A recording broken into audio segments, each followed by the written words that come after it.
Refraction शुरू करना है। अच्छा, अभी 2 मिनट रुक जाओ। Good evening ma'am. Good evening.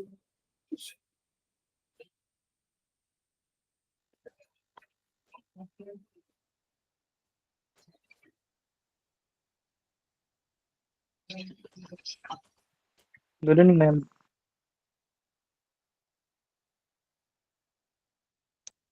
Radhe Radhe ma'am. Radhe Radhe. चलो, तो देखो आप, आज हम लोग अपना रिफ्रैक्शन स्टार्ट करेंगे। तो रिफ्रैक्शन में क्या होता है, यहाँ पर हमारे मीडियम चेंज हो जाते हैं ना। जब लाइट रे ट्रेवल करती है तो बीच में मीडियम का चेंज आ जाता है। तो वहां पर हमारा क्या होता है, रिफ्रैक्शन की लाइट रे है, ट्रेवल कर रही थी किसी पहले मीडियम 1 में जिसका रिफ्रैक्टिव इंडेक्स 1 था। बाद में रिफ्रैक्टिव किसी दूसरे मीडियम में ट्रेवल करती है जिसका रिफ्रैक्टिव इंडेक्स कुछ और होता है ना, U2 मान लेते हैं। तो लाइट क्या करती है, जब भी किसी मीडियम अपने मीडियम को चेंज करती है तो अपना बेंड हो जाती है ना। जैसे मान लो ये रेयर है, ये डेंसर मीडियम है, तो डेंसर मीडियम में जाएगी तो कैसे बेंड होगी, टुवर्ड्स द नॉर्मल। तो ये इस तरीके से यहाँ पे तुम्हारी लाइट रे बेंड हो गई, और इसी को बोला जाता है रिफ्रैक्शन, है ना। अगर ये रेयर मीडियम होता तो ये तुम्हारी away from the medium, away from the normal जो है बेंड हो जाती। तो ये अपना रिफ्रैक्शन होता है। अब बात आती है रिफ्रैक्टिव इंडेक्स की। अच्छा, यहाँ पर जो है स्नेल्स लॉ सबसे इंपॉर्टेंट होता है ना। स्नेल्स लॉ कैसे लगाते हैं, स्नेल्स लॉ उस मीडियम में, जैसे पहला जहां पर लाइट इंसिडेंट हुई है उसका रिफ्रैक्टिव इंडेक्स लिखो, जैसे म्यू, हाँ 1। जैसी लाइट इंसिडेंट हुई, sine I, I is the angle of incidence. सबको पता है एंगल ऑफ इंसिडेंस जो है हम नॉर्मल से लेंगे, साइन आई इक्वल्स टू किसके बराबर रहेगा, जिस मीडियम में लाइट गई है, यानी mu 2 into sine R. R कौन सा एंगल है, जो अब जो ये तुम्हारा ये एंगल होगा, ये आर एंगल होगा, यानी नॉर्मल के साथ बनने वाला जो एंगल है ये साइन आर है। ये है अपना स्नेल्स लॉ। ठीक है, स्नेल्स लॉ सबसे इंपॉर्टेंट है रिफ्रैक्शन के अंदर। फिर आता है रिफ्रैक्टिव इंडेक्स। तो रिफ्रैक्टिव इंडेक्स क्या है भाई, it is the ratio of, मतलब रिफ्रैक्टिव इंडेक्स यही बताता है कि स्पीड ऑफ लाइट जो है अगर किसी मीडियम में जाएगी तो कितना चेंज हो जाएगी। तो ये यहाँ से अगर v निकालोगे, v is the speed of light in medium. तो मीडियम में अगर किसी स्पीड निकालोगे तो देखो कितने टाइम्स हो गई, c बाय म्यू, यानी जितना उसका रिफ्रैक्टिव इंडेक्स होगा उतने टाइम्स तुम्हारी वेलोसिटी जो है वो रिड्यूस हो जाएगी। ठीक है, और इसको कैसे लिख सकते हैं, देखो ये मीडियम के इसका ये म्यू रिफ्रैक्टिव इंडेक्स है, ये v है। तो यहाँ से म्यू को और देखो कैसे लिख सकते हैं, mu equals to c upon v। Correct, c को क्या लिखा था, एप्सिलॉन नॉट, और उसमें बताओ 1 upon mu naught into epsilon not, और ये क्या है वेलोसिटी v। इसको और कैसे लिख सकते हो रिफ्रैक्टिव इंडेक्स म्यू को, ये किसमें वेलोसिटी है, मीडियम में वेलोसिटी है, तो मीडियम में लिखोगे तो कैसे लिखेंगे, म्यू को क्या आ जाएगा, mu equals to directly proportional to mu R और एप्सिलॉन नॉट आर। तो एक हमारा फॉर्मूला बनता है यहाँ से म्यू का दिस। ठीक है, जिसमें आपकी रिलेटिव परमेबिलिटी और रिलेटिव परमिटिविटी। तो यहाँ से एक फॉर्मूला हो गया म्यू का, ये भी याद रखना है। ठीक है, ये जितने फॉर्मूले हैं ये सब म्यू के हैं। तो mu is the refractive index, ये फॉर्मूला जो स्टार मार्क किया है ये याद रखना है। क्यों क्यों याद रखना है, देखो क्वेश्चन आया था अब लाइट, देखो क्या जब मीडियम चेंज होता है तो क्या क्या चीजें चेंज होती हैं, स्पीड चेंज हो जाती है, वेवलेंथ चेंज हो जाती है, बट फ्रीक्वेंसी चेंज नहीं होती। ये मैंने पहले भी बताया है कि मीडियम के चेंज होने से फ्रीक्वेंसी पे कोई फर्क नहीं पड़ेगा। फ्रीक्वेंसी कैसे निकाल सकते हो, किसी भी चीज की फ्रीक्वेंसी निकालनी है, फ्रीक्वेंसी लिखनी है, फ्रीक्वेंसी कैसे लिख सकते हैं, लैम्डा से लिख दो, lambda equals to v into V upon F. ठीक है, तो ये हमारी फ्रीक्वेंसी हो गई लैम्डा के टर्म्स में। बाकी आप अब इसको आप लिखना चाहो किसके टर्म्स में, रिफ्रैक्टिव इंडेक्स के टर्म में लैम्डा लिखना है तो लिख सकते हैं। देखो lambda equals to 1/f, v को क्या लिख सकते हैं लैम्डा के टर्म्स में, c बाय म्यू। तो यहाँ पे देखो ये c बाय म्यू लिख दिया। तो इस तरीके से एक रिलेशन ये आया है तुम्हारा वेवलेंथ और रिफ्रैक्टिव इंडेक्स के बीच में। ठीक है, लैम्डा का तो c बाय म्यू एफ है, c बाय म्यू क्या है v, तो v medium upon f। Frequency. तो ये तुम्हारे रिलेशंस हो गए। तो एक दूसरे में वैल्यूज रख के हम लोग कैलकुलेट कर सकते हैं। ठीक है, जैसे देखो ये वाला क्वेश्चन है, in a medium the speed of light wave decreases इतने times to its speed in the free space, the relative permittivity to the refractive index medium is this. यानी डायरेक्ट रिलेटिव परमिटिविटी से question पूछ लिया और refractive index का relation. तो हमें ये वाला फॉर्मूला जरूर पता होना चाहिए कि रिफ्रैक्टिव इंडेक्स जो है म्यू आर और एप्सिलॉन नॉट आर के इस रेशो पे डिपेंड करता है। ठीक है, याद रहेगा ये फॉर्मूला।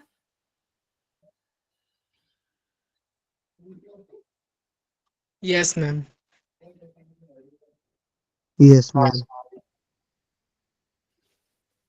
लेटरल शिफ्ट, भाई जब तुम्हारी लाइट रे ट्रेवल करती है, मतलब ये मान लो हमारी क्या है, कोई भी मतलब इंसिडेंट यहाँ पे हुई, ये इंसिडेंट हुई।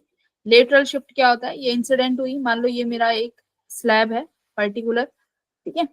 तो यहाँ पे लाइट रे सपोज करो रिफ्लेक्ट हो गई, इस तरीके से रिफ्रैक्ट हो गई और यहाँ पे गई, फिर यहाँ पे फिर एक नॉर्मल ड्रॉ किया मैंने। अब यहाँ पे ये रेयर मीडियम में जाएगी तो अवे बैंड हो जाएगी, तो ये अवे चली गई। ठीक है, इस तरीके से। अब देखो ये मेरी इमरजेंट रे है, रियल में मेरी रिफ्लेक्टेड रे कैसी होनी चाहिए थी, देखो ये बैंड हुई है। तो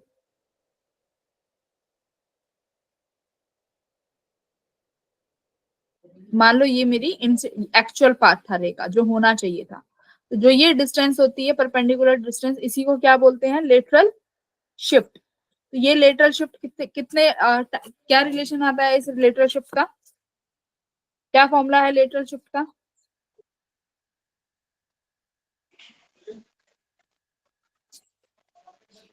Ma'am, T into 1 minus 1 by N. कितना, नहीं, देखो लेटरल शिफ्ट का फॉर्मूला है हमारा ये। तो हमारा लेटरल शिफ्ट कितना आया, T sec R sine 1 - R. तो ये फॉर्मूला है, तुमने किसी में कॉस में भी याद कर रखा होगा। तो जिसने जिस फॉर्मूले को याद कर रखा है वो फॉर्मूला याद रहे। तो लेटरल शिफ्ट का हमारा फॉर्मूला बनता है ये वाला।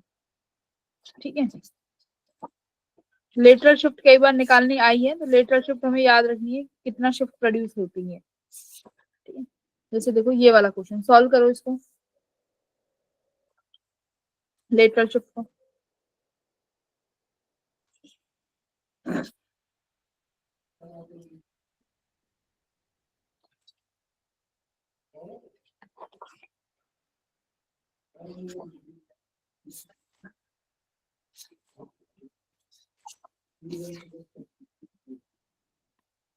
ये फॉर्मूला होता है ना, किसी किसी ने ये याद कर रखा होगा, T sine I minus R upon cos R. तो इसको लिख सकते हैं T sec R sine I minus are.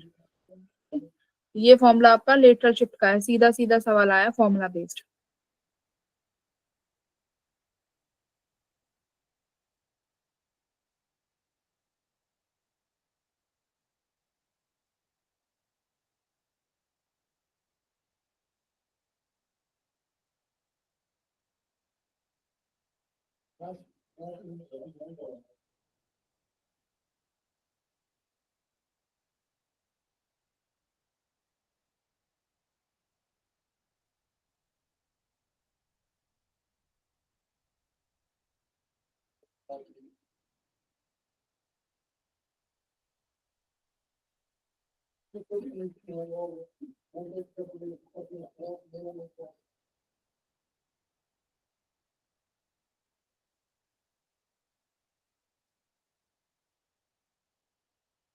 Good evening, ma'am.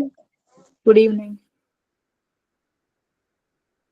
तो देखो क्वेश्चन क्या है, a ray of light is incident from air on a glass plate having thickness √3 centimetre. मतलब आपको थिकनेस दी हुई है, रिफ्रैक्टिव इंडेक्स भी दिया हुआ है, √2 है। ठीक है, the angle of incidence of a ray is equal to the critical angle for the glass air interference. ठीक है, तो एंगल ऑफ इंसिडेंस कैसा है, क्रिटिकल एंगल है। तो पहले तो सॉल्व करना पड़ेगा, कैसे, देखो μ1 sine I equals to μ2 sine R. Air से आया है तो ये तो 1 रहेगा, साइन आई क्रिटिकल एंगल है तो ये साइन सी हो गया। डिफ्रैक्टिव इंडेक्स कितना गिवन है भाई, √2। ठीक है, साइन आर, साइन आर कितना है वही फाइंड करना है ना। ये हो गया हमारा साइन आर। तो साइन सी, क्रिटिकल एंगल कितना होना चाहिए,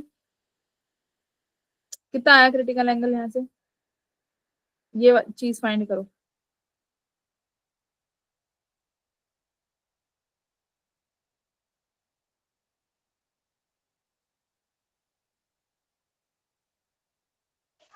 हम 45 डिग्री होगा ना। हाँ, साइन सी कितना होगा 45 डिग्री। ठीक है, तो यहाँ से साइन आर आ जाएगा। आर कितना आएगा, ये 1/√2 और ये 2, तो ये कितना बनेगा 1/2 इक्वल्स टू साइन आर। तो यहाँ से आर कितना आ गया 30 डिग्री। Yes ma'am. तो एंगल आर भी आ गया तुम्हारे पास, आई भी है, ये निकाल लो यहाँ से वैल्यू रख के, थिकनेस भी गिवन है। ठीक है,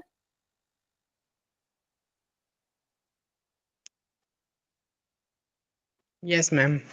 अच्छा अब आई 45, देखो आई 45 डिग्री रखोगे और आर 30 डिग्री, तो साइन 15 डिग्री कैसे निकालोगे, गिवन ही है, चलो गिवन है। ठीक है, साइन 15 डिग्री, तो यहाँ से वैल्यू डायरेक्ट आ जाएगी। तो देखो सीधा फॉर्मूला बेस्ड क्वेश्चन आया है। हम साइन से कैसे निकाला, एंगल गिवन है। ये बोला है ना इसमें कि कैसा है, क्रिटिकल एंगल है, तो क्रिटिकल एंगल पे, क्रिटिकल एंगल होने के लिए कितना वैल्यू होना चाहिए एंगल ऑफ इंसिडेंस का। तो क्रिटिकल एंगल का पता है ना हमें, क्या कंडीशन होती है क्रिटिकल एंगल के लिए, देखो mu sine I equals to mu sine R. Critical angle के लिए साइन आर कितना होना चाहिए, 90 डिग्री। 90 डिग्री होना चाहिए ना। तो साइन आई किसके बराबर हो जाएगा, बस 1/म्यू के, और म्यू कितना है 1/√2, जिसपे आर की वैल्यू 1 हो गई। तो यहाँ से पता चला है कि जो आई है वो कितना है 1/√2 यानी 45 डिग्री है। ठीक है, तो Yes, ये ma'am. यहाँ से आया है। तो चलो एक बार इंसिडेंट उसकी भी बात कर लेते हैं, टीआईआर की। टीआईआर क्या होता है देखो, समझ लो, जिसको ये यहाँ से निकालना नहीं आया, साइन आई कैसे निकाला है देखो। टोटल इंटरनल रिफ्लेक्शन क्या होता है, हमारी एक मीडियम होता है डेंसर मीडियम, मान लो ये रेयर मीडियम है। अब की बार जो लाइट रेज है वो कहाँ से ट्रेवल करेंगी, डेंसर टू रेयर। ठीक है, डेंसर टू रेयर मतलब लाइट रेज गई डेंसर से रेयर मीडियम में। अब देखो जैसे ये रेयर मीडियम में जाएंगी ना, लाइट रे क्या कैसे जाएगी डेंसर से rare, away from the normal bend होगी। देखो away from the normal bend होगी, तुमने फिर से थोड़ा सा एंगल आई बढ़ा दिया इस तरीके से, अब लाइट रे जो है और ज्यादा बेंड हो जाएगी, देखो अवे फ्रॉम द नॉर्मल। तो एक पर्टिकुलर एंगल ऑफ इंसिडेंस ऐसा आएगा जिसपे तुम्हारी जो लाइट रे है ये क्या करके चली जाएगी, जस्ट ग्रेज हो जाएगी, है ना। ग्रेज का मतलब क्या होता है कि उसी सरफेस से जस्ट उसी सरफेस पे बेंड हो गई, है ना। देखो ग्रेज का मतलब क्या है कि ये लाइट रे आई और तुम्हारे सरफेस से ग्रेज होके चली गई, जैसे यहां से। तो जिस एंगल पे ये ग्रेज होके जाएगी उस एंगल ऑफ इंसिडेंट को क्या बोलते हैं, क्रिटिकल एंगल। और ये रिफ्लेक्ट कितने पे हो गई भाई, एंगल आर कितना हो गया 90 डिग्री। जब एंगल आर 90 डिग्री हो यस जाए मैम। तो उस टाइम एंगल आई को क्या बोला जाता है, क्रिटिकल एंगल। ठीक है, तो अब देखो लगाओ, अब ये तुम्हारा मीडियम 1 हो गया और ये मीडियम सेकंड जो कि रेयर मीडियम था। तो टीआईआर हमेशा जब होता है जब रेज डेंसर मीडियम से रेयर मीडियम में जाती हैं। तो इसमें लगाओ, देखो μ1 sine I equals to μ2 sine R. Sine R तो 90 हो गया, μ1 जो भी यहाँ पे रिफ्रैक्टिव इंडेक्स होगा μ1 sine I equals to, air में जा रही है तो μ2 1 हो गया और ये भी 1 हो गया, ये पूरा 1। तो यहाँ से देखो साइन आई की वैल्यू आ गई आपके पास 1/μ, म्यू। और ये म्यू वही है जहां पे रिफ्रैक्टिव इंडेक्स जहां पे लाइट इंसिडेंट कर रही है, यानी दिस इज μ1 और दिस इज μ2। तो बस स्नेल्स लॉ लगाया है, क्रिटिकल एंगल हो गया एंगल आई और एंगल आर बन गया 90 डिग्री। ठीक है, और अगर एंगल आई को क्रिटिकल एंगल से ज्यादा बढ़ाओगे तो क्या हो जाएगा, लाइट वापस इसी मीडियम में आ जाएगी। तो ये क्वेश्चन का आई यहीं से निकाला है, क्लियर। देखो क्या बोला है, the angle of incidence is equal to the critical angle. तो क्रिटिकल एंगल पे ये कंडीशन होती है साइन आई इक्वल्स टू 1/μ, है ना। ठीक है बच्चों, okay ma'am. Yes, ma'am. Sign, अब देखो सबसे इंपॉर्टेंट क्वेश्चन TIR का एक ही क्वेश्चन है, ये वाला देखो जरा। अ, ये वाला क्वेश्चन किया है, ये बार पढ़ो जरा क्वेश्चन। TIR का one of the most important question है ये।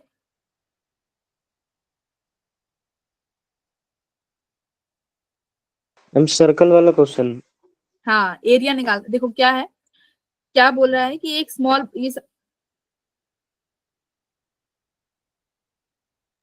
एक स्मॉल बल्ब है यहाँ पे, है ना। अब ये स्मॉल बल्ब कहाँ रखा हुआ है, टैंक के बॉटम में, जिस टैंक में पानी है, to a depth of √7 metre, the refractive index of the water is 4/√3। मतलब ये टैंक है जिसमें पानी भरा हुआ है, इसको थोड़ा सा बल्ब को और नीचे कर लेते हैं।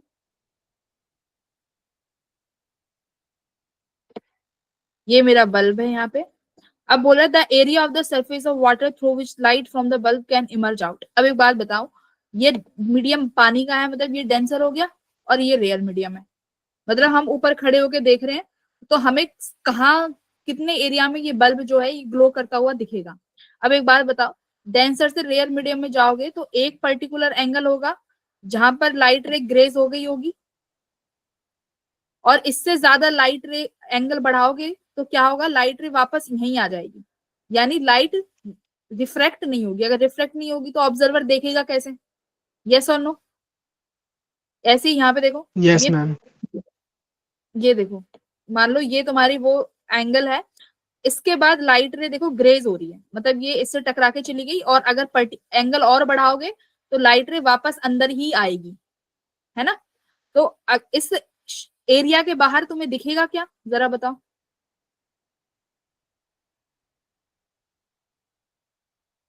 बताओ, इस एरिया, अगर तुम्हारी आंखों पे लाइट रेज नहीं पड़ेंगी तो तुम्हें दिखेगा कहां से।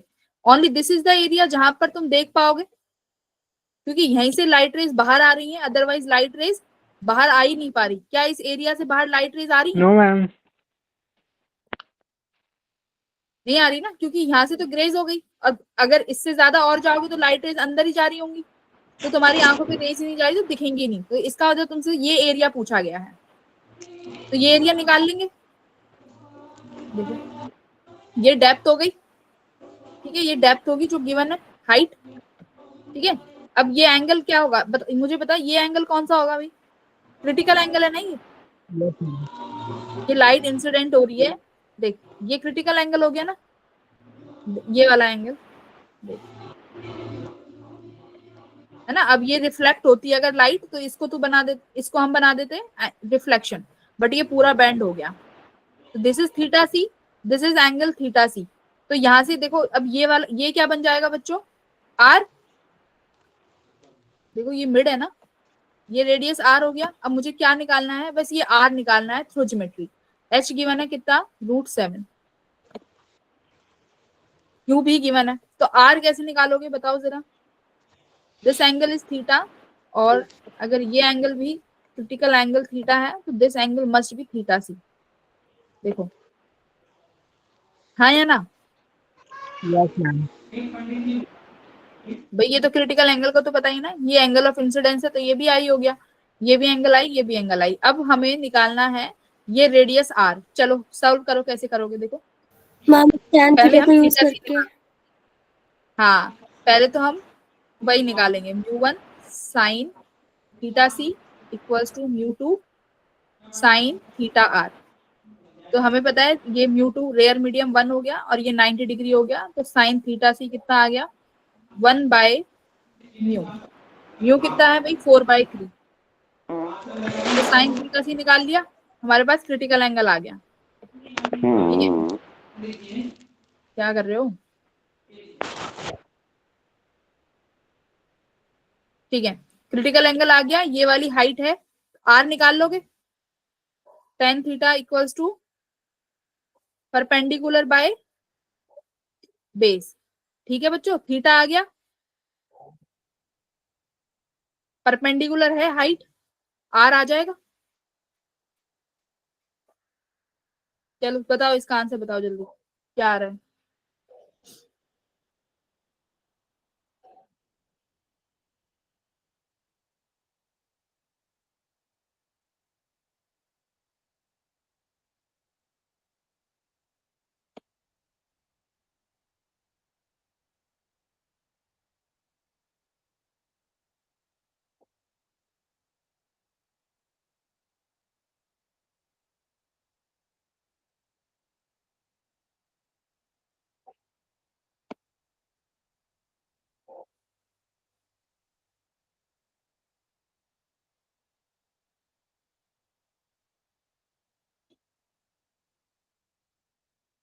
अच्छा, अगर ये साइन थीटा सी 4/3 है, 3/4 है, तो 10 कितना बनेगा? तो ये एंगल ये हो गया ना, देख कितना कंफ्यूज हो रहे हो। Sine theta C equals to 1/म्यू, म्यू है 4, 3/5 ये 3। अब 10 क्या होगा? परपेंडिकुलर अपॉन बेस, तो परपेंडिकुलर Yes, ma'am. कितना है? 3। 3/5 बेस कितना बन जाएगा? अगर हाइपर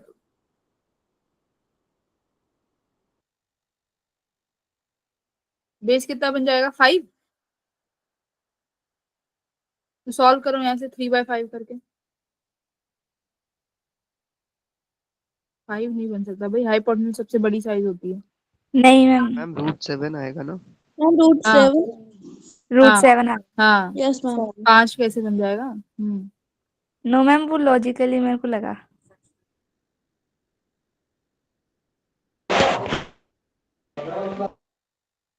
पीजीटी से निकाल लोगे ना, hypotenuse square equals to yes ma'am, वो तो परपेंडिकुलर निकाल प्लस बेस। हाँ, तो हाइपोटेन्यूज भी है। अब आंसर बताओ जल्दी। मैम 9 आएगा। Very good. कितना आएगा? 9। ठीक है, तो कैसे कर लेंगे भाई इसको? देख लो यहाँ पे, टेन थीटा निकाल लिया। टेन थीटा आया था अपना perpendicular by base, perpendicular 3 given है, बेस हाइपोटेन्यूज से निकाल लिया √7। ठीक है, बस हो गया अब तुम्हारा क्वेश्चन। आंसर यहाँ से आर निकाल लोगे, आर आते ही पाई वो निकालेंगे, area pi R square. Yes ma'am.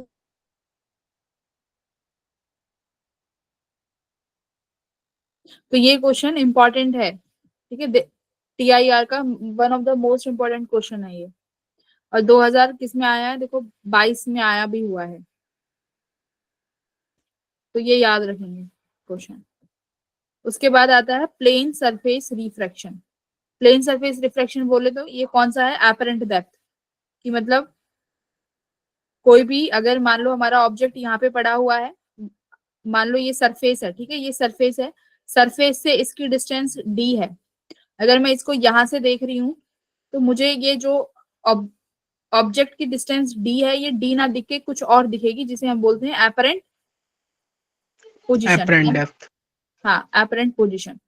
Similarly अगर मैं यहाँ बैठ के देख रही हूँ, ये ऑब्जर्वर है, यहाँ पर कोई चिड़िया उड़ रही है, इसकी पोजीशन यहाँ से अगर डी है, बट मैं अगर यहाँ से देखूंगी तो मुझे कुछ और पोजीशन दिखेगी, जिसे हम बोलते हैं डी डैश, है ना, ऐसे एपरेंट पोजीशन। तो ये क्या होता है? Apparent position. फॉर्मूला क्या होता है एपरेंट पोजीशन का? देखो, D dash equals to mu observer upon mu into D, ये फॉर्मूला है ना। डी डैश यानी बच्चों एपरेंट पोजीशन, म्यू ऑब्जर्वर यानी जहां ऑब्जर्वर बैठा हो वो वाला रिफ्लेक्टिव इंडेक्स, म्यू यानी जो दूसरा हो वो, डी यानी रियल पोजीशन, है ना, रियल डेप्थ। तो यहां से हमने डी डैश क्या निकाल ली? Apparent position. तो डी डैश क्या देगा? एपरेंट पोजीशन देगा। ये फॉर्मूला है, ये फॉर्मूला याद है ना सबको? D dash equals to mu observe upon mu into D, है ना। हाँ, तो देखो ये वाला क्वेश्चन देखो, आइस क्यूब वाला।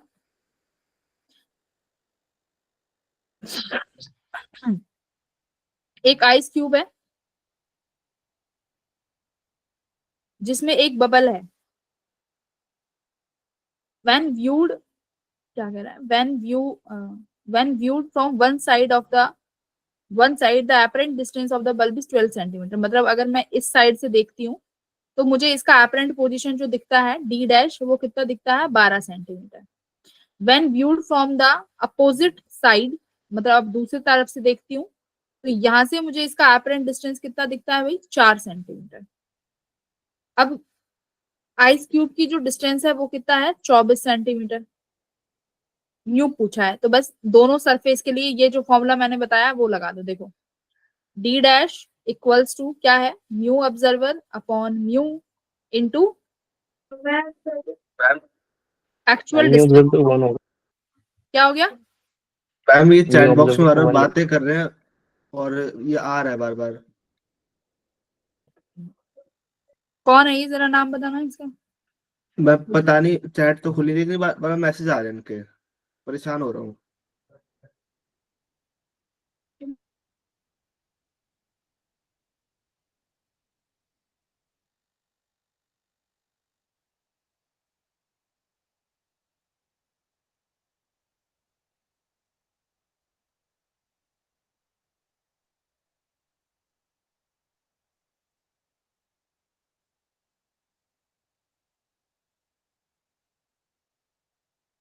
No, ma'am. No, ma'am. Please.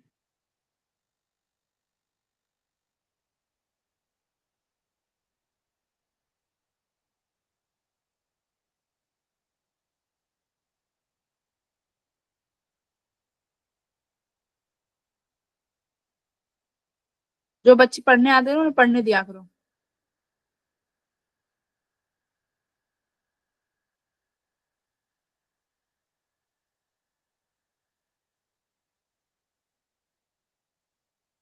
हाँ, तो ये इक्वेशन गिवन है कि मतलब हमें एपरेंट पोजीशन दी हुई है दोनों साइड्स की, वन साइड और सेकंड साइड दोनों की एपरेंट पोजीशन गिवन है। तो देखो, और इसका टोटल डिस्टेंस भी दिया है कि दोनों साइड का जो डिस्टेंस है 12 सेंटीमीटर है। देखो अब हमें रियल पोजीशन माननी पड़ेगी कि यहाँ से जो बबल है पहली साइड से, उसका रियल पोजीशन तो चाहिए होगा। हम मान लेते हैं वो x है, तो यहाँ से सिंपल सी बात है वो 24 माइनस एक्स हो जाएगा। ये मेरा बबल की पोजीशन है, ठीक है, ये रियल पोजीशन मान ली। अब d dash equals to mu observer by mu into d, ये आपके पास फॉर्मूला है। फर्स्ट सरफेस के लिए लगाओ पहले, first surface d dash given है कितना 12, ऑब्जर्वर कहाँ बैठा है बाहर 1, म्यू रिफ्रैक्टिव इंडेक्स कहाँ का है ये म्यू, यही हमें फाइंड करना है, इनटू डी, डी कितना है रियल डिस्टेंस x। तो ये फर्स्ट इक्वेशन। सेकंड इक्वेशन देखो क्या बनेगी भाई, एपरेंट पोजीशन कितनी है यहाँ से 4 सेंटीमीटर सेकंड सरफेस के लिए, ठीक है, equals to 1 by mu into ये डिस्टेंस कितनी होगी 24 minus X. You have two equations, two variable, आराम से सॉल्व हो जाएगी। Yes ma'am. हाँ, इसमें सोचने का, हाँ तो बस इसमें क्या सोचना था, हमें हमारे पास एपरेंट पोजीशन है, ये डिस्टेंस भी है, तो हमें रियल पोजीशन खुद बनानी पड़ेगी कि इसकी रियल पोजीशन पहले सरफेस से क्या बनेगी और दूसरे से क्या, वो लेट करना था। तो सॉल्व कर लेना, you will definitely get your answer. एक फिर देखो इसमें सबसे इंपॉर्टेंट इस तरीके के सवाल आते हैं, पढ़ो जरा सवाल पढ़ो।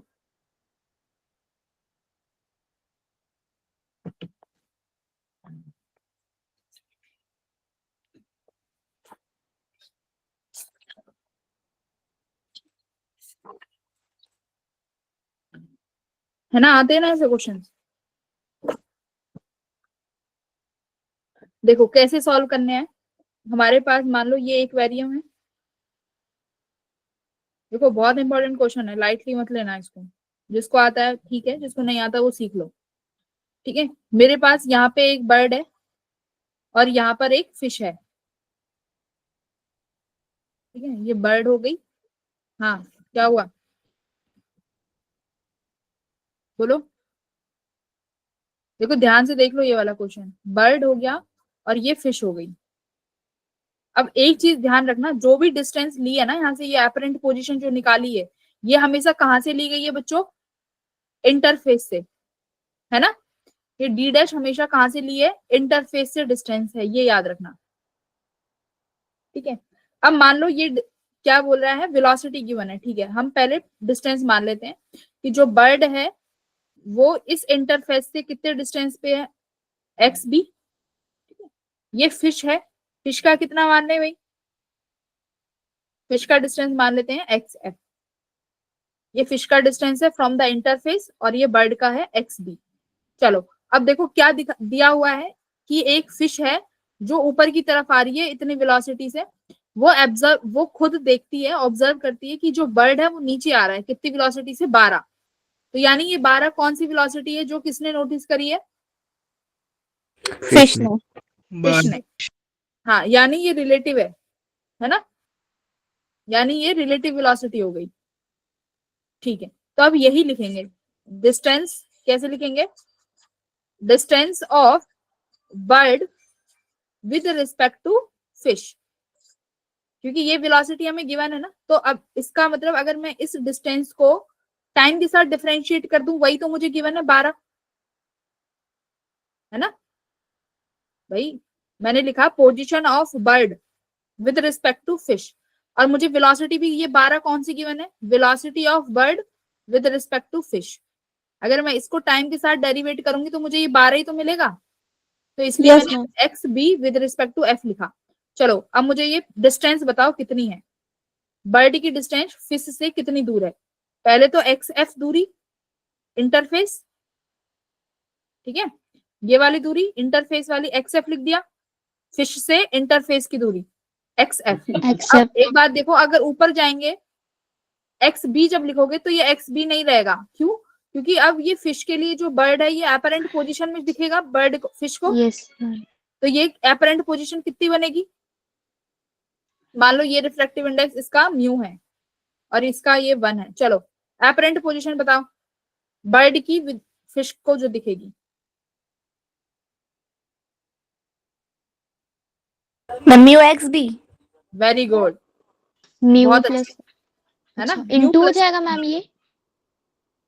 देखो अब मुझे टोटल डिस्टेंस लिखनी है ना, फिश से बर्ड की दूरी लिखनी है, बस फिश और बर्ड के बीच की दूरी लिख दो। तो पहले तो फिश से इंटरफेस, क्योंकि इंटरफेस की दूरी कितनी हुई एक्स एफ, क्योंकि फिश इतनी दूरी पे है, उससे ऊपर अब मुझे बर्ड की दूरी लिखनी है इंटरफेस से। पर अब देख Okay. कौन रहा है, ये फिश देख रही है, तो फिश के लिए ये बर्ड एपरेंट पोजीशन पे दिखेगा ना, अभी एक्स भी तो नहीं दिखेगा। एपरेंट पोजीशन Yes, कैसे निकालते हैं, D dash equals to absorb मतलब ऑब्जर्वर। अब एब्जॉर्वर कौन है, फिश, तो ऊपर वाला mu Fish upon 1 into total real depth कितना है एक्स, XV तो ये डी डैश आ गया म्यू एक्स बी, लिख दिया। टाइम के साथ डेरिवेट कर दो भाई, D X okay B upon में dt upon D T equals to D X F by D T plus D mu mu XV XV by upon में dt। चलो म्यू बाहर ले लो। अब ये वेलोसिटी कितनी गिवन है भाई, 12 लिख देते हैं। अब देखो एक चीज मुझे देखो, अच्छा अभी मैग्नीट्यूड लिखते हैं 12, D X F by D T कितना है, फिश की वेलोसिटी कितनी है भाई 8, एक्स एफ ये एफ है ना, तो ये फिश की वेलोसिटी बन गई 8 प्लस म्यू मैंने एज इट इज लिखा। अब ये कितना है D X B by D T, क्या मुझे बर्ड की वेलोसिटी गिवन है, यही फाइंड करनी है, नहीं। ये फाइंड करनी है ना, यस मैम। म्यू गिवन है, म्यू में 4/3। चलिए लिख दो, आंसर फाइंड करो जरा एक बार।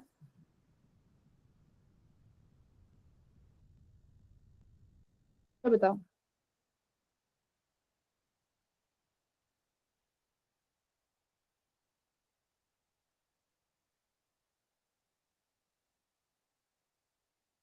मैम 3 आ देखो रहा है। वैसे ये सारी, देखो अब ये देखो सब ना ये नेगेटिव में जाती हैं, क्यों, क्योंकि देखो बर्ड की वेलोसिटी, बर्ड का जो डिस्प्लेसमेंट है टाइम के साथ कम हो रहा है क्योंकि बर्ड नीचे आ रहा है, तो ये नेगेटिव।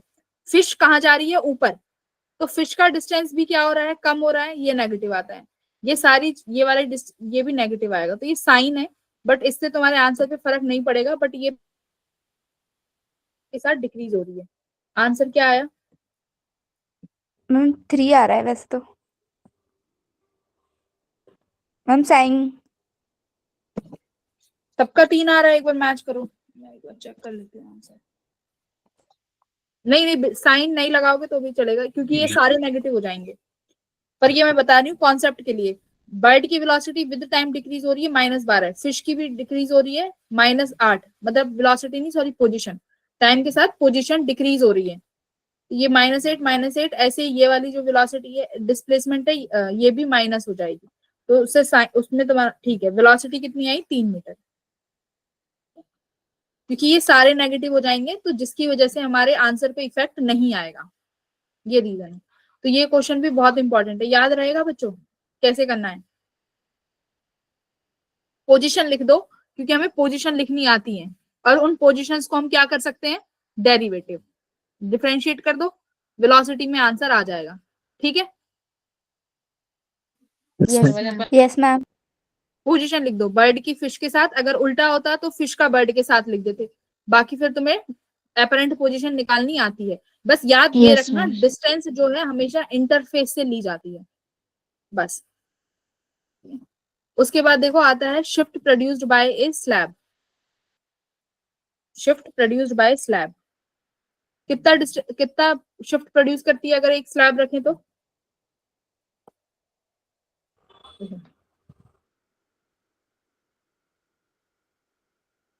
मान लो मेरे पास एक ये स्लैब है, कोई ऑब्जेक्ट यहाँ रखा हुआ है, ठीक है। अब यहां से रेज गई, बैंड ये थिकनेस टी है और इसका खुद का कुछ ना कुछ स्लैब का रिफ्रैक्टिव इंडेक्स होगा म्यू। यहां पर जाके क्या हो जाएगी? बैंड हो जाएगी भाई, नॉर्मल के टुवर्ड्स, क्योंकि डेंसर मीडियम है। फिर देखो फिर ये जो रे है फिर यहाँ पर जाके फिर से बैंड हो जाएगी, तो यानी तुम्हारी लाइट दो बार रिफ्लेक्ट हुई है, एक बार यहाँ पे और एक बार यहाँ पे, दो बार रिफ्लेक्शन हुई है, जिसकी वजह से तुम्हारी जो ऑब्जेक्ट की पोजीशन है ये चेंज हो जाती है। न्यू पोजीशन ऑब्जेक्ट की ये फाइनल पोजीशन होती है, ये इसी को बोला जाता है शिफ्ट प्रोड्यूस्ड बाय स्लैब। यानी अगर तुमने स्लैब लगा दी ऑब्जेक्ट के आगे तो तुम्हारे ऑब्जेक्ट की एक पोजीशन न्यू पोजीशन आती है, ठीक है। वो न्यू पोजीशन कैसे आएगी? हम शिफ्ट निकाल सकते हैं, तो शिफ्ट कितना हो जाएगा? T 1 - 1 by mu. टी क्या है? स्लैब का थिकनेस। म्यू क्या है बच्चों? स्लैब का रिफ्रैक्टिव इंडेक्स। तो ये सब स्लैब का है, ठीक है। Thickness 1 - 1 by mu. अब एक चीज ध्यान से देखो, शिफ्ट किस डायरेक्शन में प्रोड्यूस होगा ये सबसे इंपॉर्टेंट है। अब खुद देखो, अब लाइट रे ऑब्जेक्ट से निकली है ना, यानी हम इस डायरेक्शन में चल रहे हैं, तो शिफ्ट जो हुआ है बच्चों देखो वो भी इसी डायरेक्शन में होगा, ठीक है। मतलब जिस डायरेक्शन में लाइट रेज हैं उसी डायरेक्शन में शिफ्ट प्रोड्यूस होगा, ये याद रखना। अभी क्वेश्चन कराऊंगी तो और अच्छे से क्लियर हो जाएगा, ठीक है। जैसे यहाँ पर लाइट रेज जा रही है तो इसी डायरेक्शन में तुम्हारी ऑब्जेक्ट का शिफ्ट आया है। मान लो अगर यहाँ ऑब्जेक्ट रखा होता और यहाँ से लाइट रेज जाती तो ऑब्जेक्ट कहाँ शिफ्ट हो जाता? इधर की तरफ, ठीक है। शिफ्ट इंसिडेंट लाइट रेज की डायरेक्शन में होगा, इतना क्लियर है। और कितना होगा? इतना होगा, बोलो।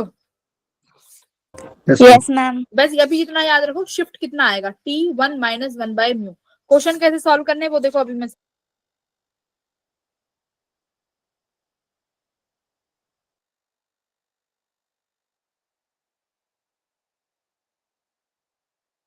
मैम आपका माइक ऑफ है।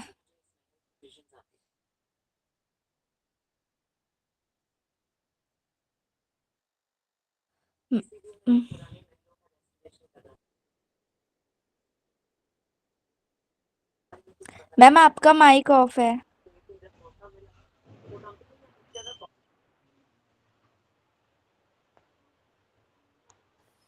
तो मैम आपकी वॉइस नहीं आ रही। मैं 1 घंटे से चिल्ला रही हूँ, तुम्हें कुछ सुनाई नहीं दे रहा? नो अरे मैम, अभी अभी नहीं आ रही मैम थी माइक बस। ऑफ आगे भी आ रही। आपको वो तो समझ आ गया, कॉन्सेप्ट समझ आ गया, बट जो लास्ट ठीक है, वाले क्वेश्चन देख लो अब। शिफ्ट प्रोड्यूस आ गया और उसी डायरेक्शन में शिफ्ट होगा जिस डायरेक्शन में आपकी लाइट रेज है। सवाल क्या है देखो, एक सवाल मैं कराती हूँ। हमारे पास क्या बोला है, एक ऑब्जेक्ट है, एक स्लैब के सामने रखते हैं। जैसे मान लो मेरे पास ये स्लैब है, ठीक है। इस स्लैब का जो ये वाला सरफेस है इसको सिल्वर करा दिया गया, ठीक है, मतलब पॉलिश करा दिया गया। इसको मान लो यहाँ पर ऐसे समझो कि यहाँ पर जस्ट इसके सटा के ना यहाँ पे मिरर रखा हुआ है, ऐसे समझो। यहाँ पर मिरर सिल्वर कर दिया तो मतलब ये मिरर बन गया, यहाँ पर मिरर रखा हुआ है, ठीक है। यहाँ पे रखा हुआ है ऑब्जेक्ट, इसकी जो थिकनेस है ये 6 सेंटीमीटर है, और जो ये ऑब्जेक्ट यहाँ से इस स्लैब से दूरी पर है ये है फर्स्ट सरफेस से 28 सेंटीमीटर की दूरी पर। पूछा क्या है? Find the position of final image.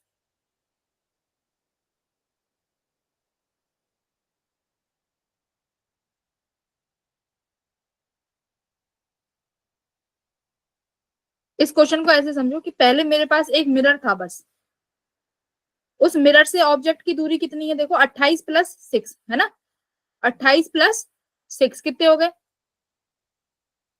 Object की दूरी मिरर से कितनी हो गई भाई, 6 सेंटीमीटर, ये 34 34 34 सेंटीमीटर है। ये समझो, अब मैंने क्या किया, जस्ट इस मिरर से सटा के एक स्लैब इंट्रोड्यूस कर दी जिसकी थिकनेस कितनी है, 6 सेंटीमीटर। तो अब इमेज कहाँ बनेगी, अगर ये अगर स्लैब नहीं होती तो इमेज सीधा का सीधा 34 सेंटीमीटर की दूरी पे बना देते तुम, है ना। बट अब क्या आ गई, स्लैब आ गई। तो अब पहला सवाल क्या करना है, हम ऑब्जेक्ट का शिफ्ट निकालेंगे कि ऑब्जेक्ट अब किस पोजीशन पे नया आएगा। तो बताओ कितने पोजीशन पे आया, T1 माइनस म्यू निकालो, पोजीशन ऑफ ऑब्जेक्ट क्या निकालेंगे, म्यू है मैम म्यू तो बन लेंगे। म्यू ओ सॉरी, नहीं नहीं म्यू भाई, म्यू मिलेगा 1.5, यस।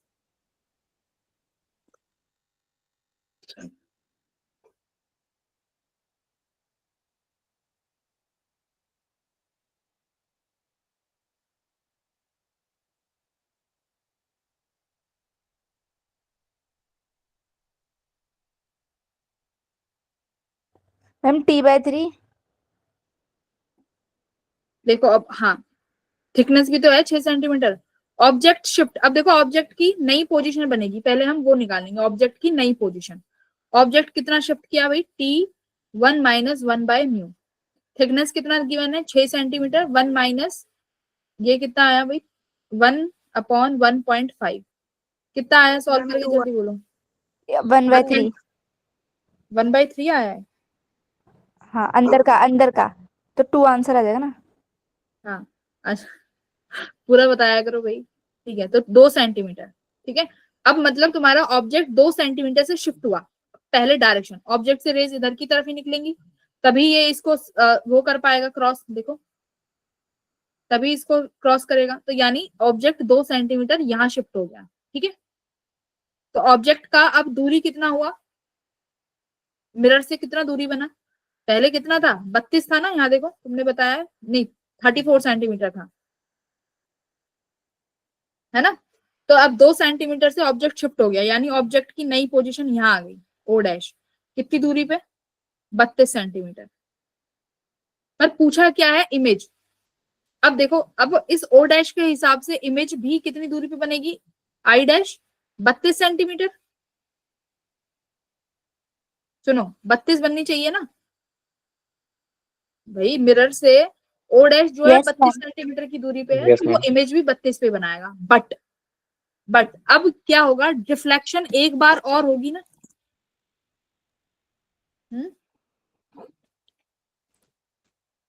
रिफ्लेक्शन एक बार और होगी।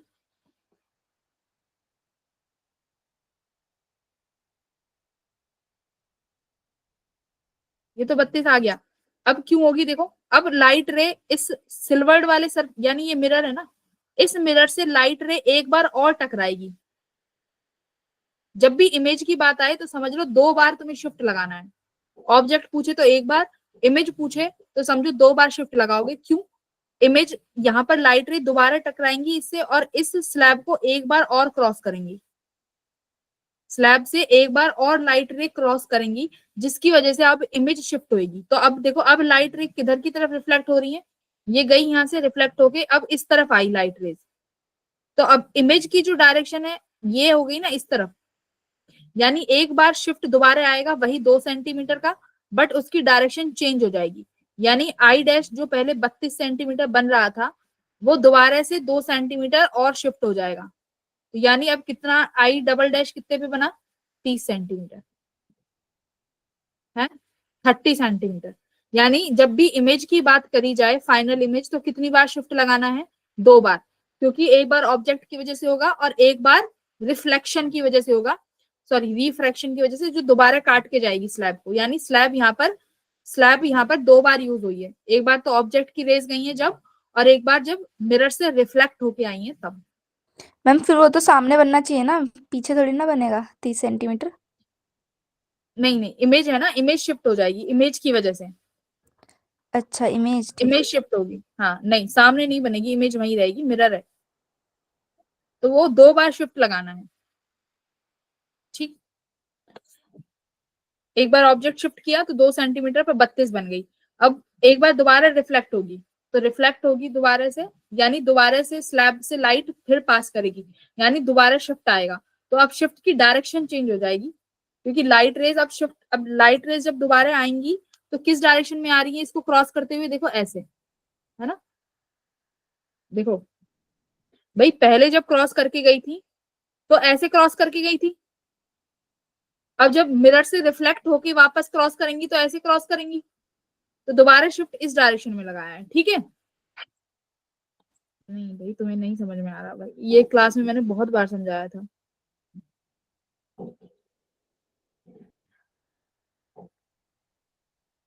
बच्चों समझ आया कि दोबारा समझाऊं? मैम एक बार समझा दो। Yes ma'am. मैम देखो। थोड़ा थोड़ा है, सारा नहीं है। यस मैम, वापस बता दो।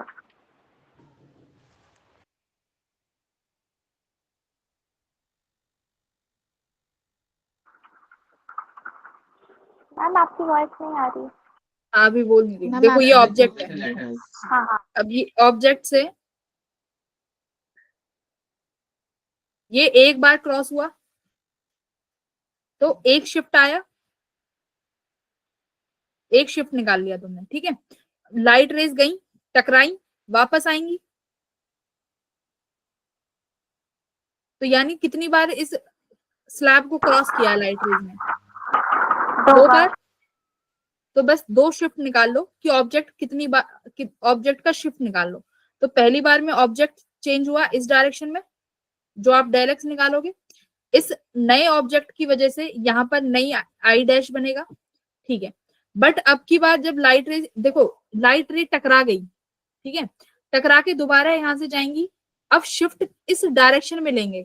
जब वो फाइनल इमेज तुम्हारी आंखों पे, देखो यहाँ पर टकराने के बाद तुम्हें कुछ दिखेगा नहीं कि यहाँ पे आई डैश बना है, क्योंकि अभी तुम ऑब्जर्वर की लाइट, ऑब्जर्वर तो कहीं यहाँ बैठा होगा, लाइट रेज तुम्हारी आंखों में आनी चाहिए। वो कब आएंगी? जब प्लेन मिरर से टकराएंगी। तो टकराएंगी तो वापस अपने वापसी में जब ये लाइट रेज आ रही होंगी तो फिर से स्लैब मौजूद है। अब मुझे शिफ्ट लेना है, तो शिफ्ट फिर से कितना लूंगी? शिफ्ट आया वही T1 minus 1/μ, but direction change हो गई, यानी अब की बार जो शिफ्ट है वो इस डायरेक्शन की जगह इस डायरेक्शन में हो जाएगा, बस।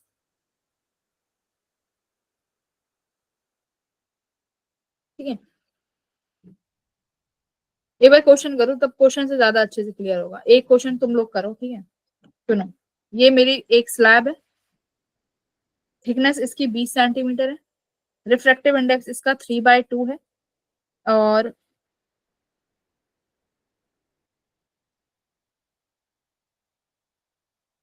find the position of the image as seen by the observer when a point object is kept in air at distance 40 centimeter from the mirror। ये मिरर है, ठीक है, यहाँ पर ऑब्जेक्ट रखा हुआ है,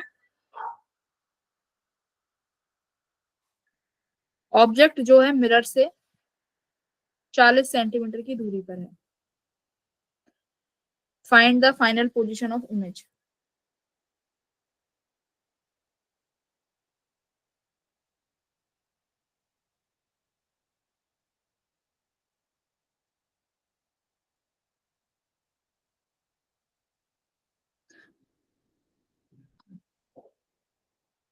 मैम ये मिरर अटैच नहीं है?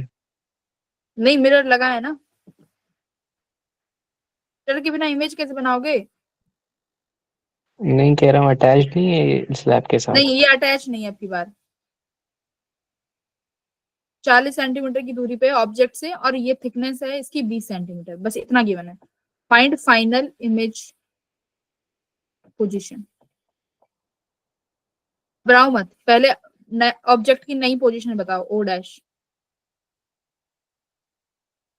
Ma'am 60 centimetre. नहीं भाई नहीं, मैम जो यहाँ से लेके यहाँ तक पूरा जो टोटल है वही तो बताना पूरा है। नहीं, मुझे शिफ्ट बताओ बस, मैं शिफ्ट की बात कर रही हूँ। Shift shift 20/3। बस शिफ्ट चाहिए। T 1 माइनस 1/μ 20/3 आया होगा, है ना? 20/3। Yes ma'am. तो ये शिफ्ट आ गया 20/3। अब मुझे बताओ, ये जो ओ डैश नया आया है, ये मिरर से कितना दूरी पर है?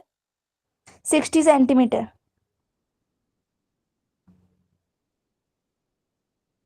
O dash distance from mirror.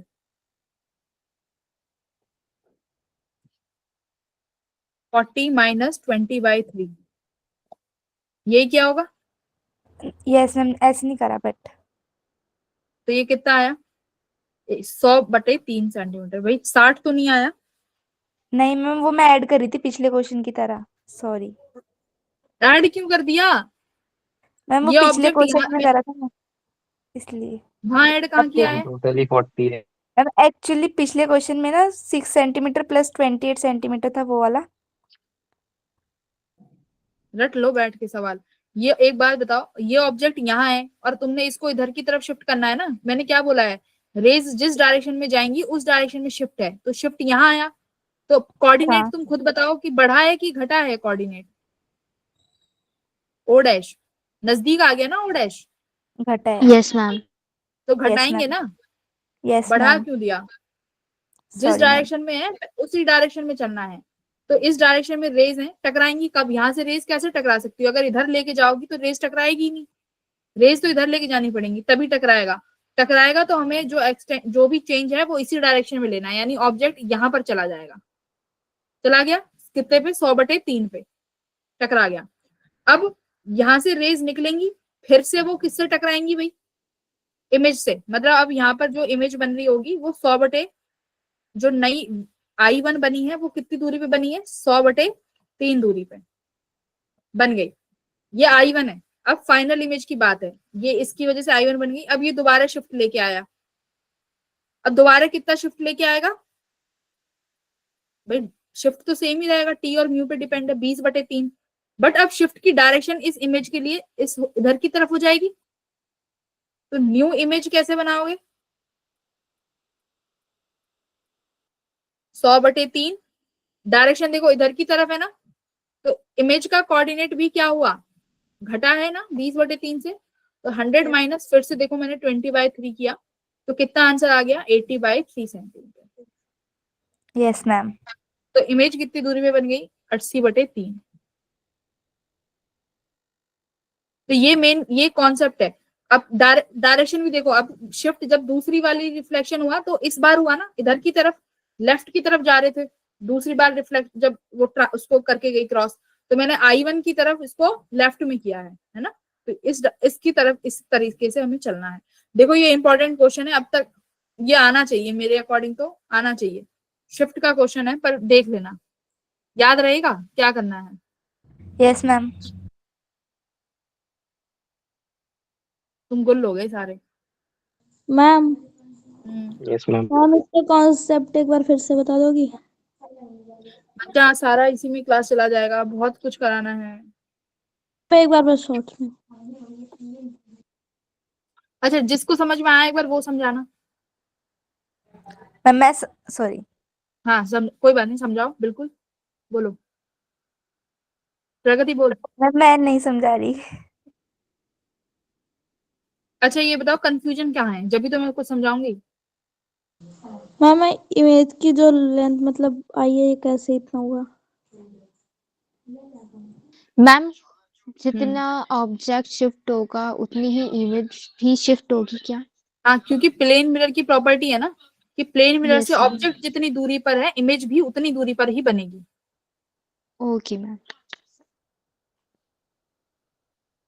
है ना। जब भी उतनी हम ही इधर दूरी। पीछे जाते तो शीशे में शक्ल पीछे जाती है। कैसे? हम जो हम शीशा देखते हो वो भी तो प्लेन मिरर में ही आएगा ना। हाँ जो तुम शीशा देखते हो ये प्लेन मिरर ही है। तो हम मतलब देख रहे हैं और पीछे जाएंगे तो उसमें भी इमेज पीछे जाएगी। हाँ मैम, जितने डिस्टेंस पीछे जाएंगे उतना ही अवे हो जाएगा वो भी। हाँ तो जितना आप ऑब्जेक्ट को शिफ्ट करोगे उतनी इमेज शिफ्ट हो जाएगी। अब एक बात बताओ, अगर ऑब्जेक्ट को तुमने इस डायरेक्शन में शिफ्ट किया है तो इमेज इमेज कहाँ शिफ्ट होनी चाहिए? पास में ना। वो भी। Yes ma'am. देखो कॉन्सेप्ट भी देखो, अगर तुमने ऑब्जेक्ट को यहाँ शिफ्ट किया है तो इमेज भी यहाँ शिफ्ट होगी ना। तो इसीलिए सेकंड जब रिफ्लेक्शन हुआ तो इमेज को इधर की तरफ शिफ्ट किया गया, इधर। Yes ma'am. Yes ma'am. Ma'am बताओ, मैम मैं समझाऊं? हाँ समझाओ। इसमें मैम कुछ नहीं हुआ है कि एक हमने मिरर लिया है और हमारा हम्म ऑब्जेक्ट से वो डिस्टेंस वो 40 सेंटीमीटर गिवन है हमको, हम्म और जो हमारी स्लैब है वो 20 सेंटीमीटर गिवन है मिरर के बिल्कुल सामने। हम्म तो हमें अगर ऑब्जेक्ट डैश निकालना है तो हम 40 में से 20 सेंटीमीटर क्या कर देंगे, हम्म पहले शिफ्ट निकालेंगे। नॉर्मली हाँ शिफ्ट निकालने का हाँ फॉर्मूला हमको पता है T1 - 1/μ। ठीक तो है। जब हम निकालेंगे तो जब हमारा निकल जाएगा 20/3 सेंटीमीटर निकल जाएगा हमारा शिफ्ट। सुनो बच्चों सुनो, मैं ठीक है बिल्कुल, प्रगति को आ गया, वेल डन। देखो जिसको नहीं आया मेरी बात सुनो, इस स्लैब की प्रॉपर्टी क्या है? मैम समझ गई।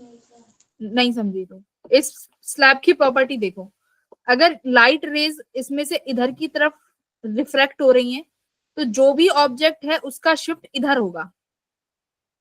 तो ये आया फर्स्ट शिफ्ट, ठीक है। अब यहां पर शिफ्ट किसका हुआ? ऑब्जेक्ट का, क्योंकि ऑब्जेक्ट से रेज निकली है। अब एक बात बता, जब यहां पर ये तुम्हारे प्लेन मिरर होगा, प्लेन मिरर से ये रेज टकराएंगी, टकरा के फिर से स्लैब को क्रॉस करेंगी इस डायरेक्शन में। अब यहां इस डायरेक्शन में क्या बैठा है? इमेज। यानी अब इमेज को शिफ्ट कराओगे किस डायरेक्शन में? इस डायरेक्शन में। बस दो काम करने हैं, पहले में ऑब्जेक्ट शिफ्ट करा दो, दूसरे में इमेज शिफ्ट करा दो। कर लोगे?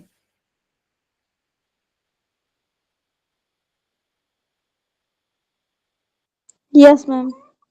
मतलब तुमने ये yes ma'am. Class notes revise ही नहीं करे हैं। मैंने ये क्लास में 1-1 1.5 घंटे पढ़ाया ये चैप्टर, ये वाला टॉपिक, पर किसी ने, मैंने इसमें कनकेव मिरर के साथ भी कराया है, फिर भी तुम लोग तो यस बड़े मैम। बेकार हो, तुम नहीं करते कुछ।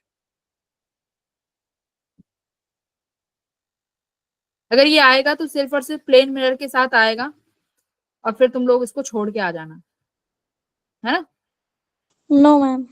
ना ना, और हमारे पास ऑप्शन ही नहीं है कोई। मेरे बच्चे तो ऐसे ही हैं, जो पढ़ाया है वो ही नहीं पढ़ रहे हैं।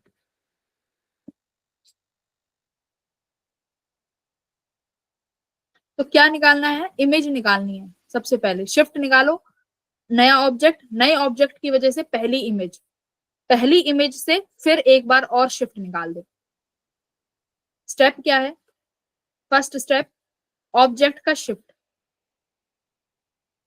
इस ऑब्जेक्ट की शिफ्ट की वजह से न्यू इमेज बना लोगे। तो न्यू इमेज कहाँ है? सेकंड, दोबारा शिफ्ट होगा न्यू इमेज का। सेकंड क्या है? Shift new image. बस जो न्यू इमेज बनाई है उसको शिफ्ट कर दो। कर लोगे?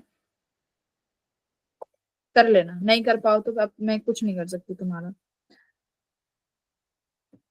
एक बार इसको और अच्छे से कर लेंगे, एक बार उसमें आ जाना डाउट क्लास में। Move ahead. ये क्वेश्चन देखो कैसा है, ये करो। अब स्फेरिकल मिरर पढ़ लेते हैं एक बार। स्फेरिकल सरफेसेस से refraction, refraction from spherical surface. याद है कुछ? क्या कुछ किया था क्लास में? Yes ma'am. इस तरीके से होता है, यहाँ पे मीडियम 1 होता है, यहाँ पे कुछ मीडियम 2 होता है, ऑब्जेक्ट यहाँ पर बैठा हुआ होगा, है ना? तो इसके लिए हमारा क्या फॉर्मूला होता है रिफ्रैक्शन के लिए? μ2/v minus μ1/u is equal to u2 minus u1/r। Events में फॉर्मूला है। हाँ, तो अपना रिफ्रैक्शन फ्रॉम स्फेरिकल सरफेस, यहाँ पे सबसे पहले ये इंपॉर्टेंट होता है कि लाइट रेज कहाँ एंटर कर रही है, कहाँ पर इंसिडेंट कर रही है। यहाँ से लाइट रेज निकल रही है, इस मीडियम में लाइट रेज एंटर करेंगी, ठीक है। फॉर्मूला क्या बनता है हमारा? देखो, μ2/v minus μ1/u equals to μ2 minus μ1/r। μ2 कौन सा मीडियम है जिसमें लाइट रेज जा रही हैं? μ1 कौन सा मीडियम है जहां से लाइट रेज निकल रही हैं? निकल रही है इसमें। और ये r इज द रेडियस। तो ये तुम्हारा क्या है? Refraction from the spherical surface का फॉर्मूला है ना। म्यू2 यानी लाइट रेज एंटर करनी है, म्यू1 जहां से लाइट रेज निकल रही है। v क्या है, डिस्टेंस ऑफ इमेज, u क्या है, distance of object. Object, r radius है। ठीक है, तो ये क्वेश्चन देखो, ये वाला क्वेश्चन सॉल्व करो।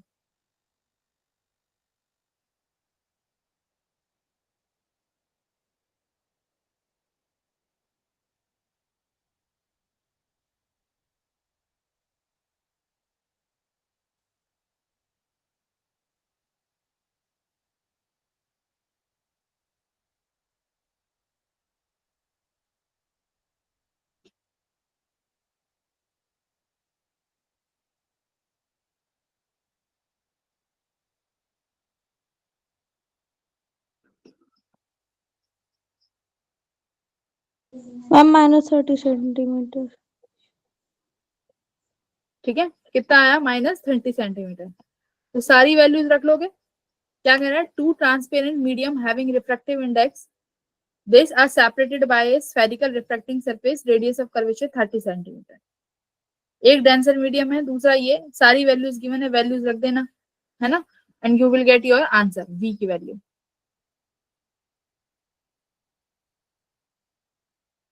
माइनस पॉजिटिव लेना आता है, कैसे नेगेटिव पॉजिटिव लेते हैं, अगर इन द डायरेक्शन है तो पॉजिटिव साइन ले लोगे ऑब्जेक्ट का, अगर अपोजिट डायरेक्शन में है तो नेगेटिव साइन। नेगेटिव। तो बस ये सिंपल से क्वेश्चन है, आई थिंक ये तो हो जाएगा। यहाँ पे देखो, ये ऑब्जेक्ट का नेगेटिव साइन लिया है, ऑब्वियसली लेंगे क्योंकि लाइट रेज इस डायरेक्शन में जाएंगी, और आपको कहाँ से कैलकुलेट करना है, पोल से लेके ऑब्जेक्ट का डिस्टेंस इस डायरेक्शन में, तो ये उल्टा चल रहे हो आप, यानी इसलिए यहाँ पे u को क्या लिया गया है, नेगेटिव। ठीक है, रेडियस कैसी ली है, अब देखो ये ऑब्जेक्ट ऐसे है, तो रेडियस को कैलकुलेट कैसे करोगे, इधर की तरफ।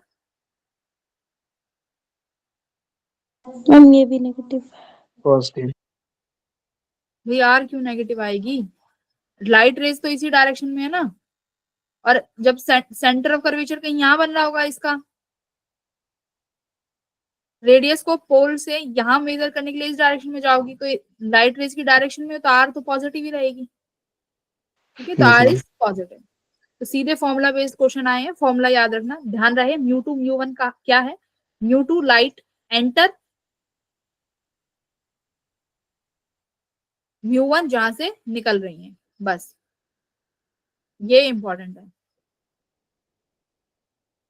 यहाँ पर 2 क्वेश्चन बनते हैं, बहुत अच्छे सवाल हैं, अगर कर पाओ तो मैं उनको अभी तो मैं ग्रुप में भेजूंगी, मुझे वो दोनों क्वेश्चन अभी हाल की हाल सॉल्व करके सारे बच्चे भेजेंगे। ठीक है, 2 क्वेश्चन है इस कॉन्सेप्ट से रिलेटेड, बट अगर वो क्वेश्चन कर लिए तो इस देखो PYQ आया है, that means this topic is important. ठीक है, 2 क्वेश्चन देंगे, 2 क्वेश्चन अच्छे कॉन्सेप्ट के हैं, बस वो 2 क्वेश्चन सॉल्व कर लेना, ये टॉपिक तुम्हारा कंप्लीट है। उसके बाद लेंस से शुरू करेंगे, अगर स्लैब वाला नहीं हो रहा है तो उसको छोड़ दो। ठीक है, चलो, see you in the next class everyone, bye. Thank you ma'am. Bye ma'am, thank you ma'am. अब की बार मंडे, हाँ सुनो, मंडे वाला जो सेशन होगा उसको जरूर अटेंड करना, क्योंकि तुम्हारा बहुत सिलेबस है रे ऑप्टिक्स का, वो कवर करेंगे हम लोग। Okay ma'am. Okay ma'am. Bye. Bye bye, Bye, good ma'am. Night. Thank you, ma'am. Bye ma'am.